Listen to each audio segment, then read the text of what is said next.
మంచి తెలివిరా, మంచి తెలివి ఉంది, మంచి టాలెంట్ ఉంది. కానీ మంచి ఉద్యోగం రాలేదు. హ్మ్. సిద్ధి లేదు. ఆ అమ్మాయి మంచి తెలివైన అమ్మాయే. కరెక్ట్ టయానికి చెడగొట్టుకుంటుంది. సిద్ధి లేదు. హ్మ్. ఆ!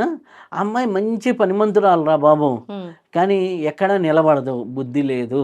కానీ ఈ 2 ఒక్కరిలో ఉండడం చాలా తక్కువ గదా!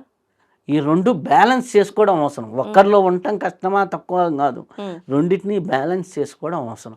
ఆ బ్యాలెన్స్ చేసే అధినాయకుడే వినాయకుడు. ఓకే. హ్మ్. మనలో ఉన్నటువంటి ఇంబాలెన్సెసే హ్మ్. మనకి విఘ్నాలు. ఇవి బ్యాలెన్స్ అయితే ఆటోమేటిక్‌గా మన హ్యాపీ అన్ని. లైఫ్. అవును. మరి అర్థమై ఏం చేయాలి ఇవి బ్యాలెన్స్ అవ్వాలంటే వినాయకుడికి విఘ్నా సంబంధించి? విఘ్నేశ్వరుడిని పూజించాలి. హ్మ్. ఏ రకంగా? విఘ్నేశ్వరుడిని పూజించాలి అంటే బెస్ట్ సింపుల్‌గా రోజు హ్మ్. హ్యాపీగా విఘ్నేశ్వరుడికి బాగా ఇష్టమైనయి ఏంటి? గరిక, గరిక, లడ్డూలు, ఉండ్రాళ్ళు, లడ్డూలు. ఓకే. ఇవి పూజా విధానంలో. అటుకులు.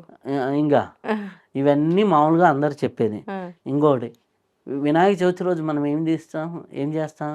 అంతా పూజ అయిపోయిన తర్వాత గుంజిళ్ళు. గుంజిళ్ళు. రోజు ఉదయం 24 గుంజిళ్ళు, సాయంత్రం 24 గుంజిళ్ళు చేస్తే హ్మ్. ఆటోమేటిక్‌గా మూలాధార చక్రంలో వినాయక అధిపతి స్థానమైనటువంటి మూలాధార చక్రంలో బ్రీతింగ్ ప్రాసెస్ బాగా జరుగుతుంది.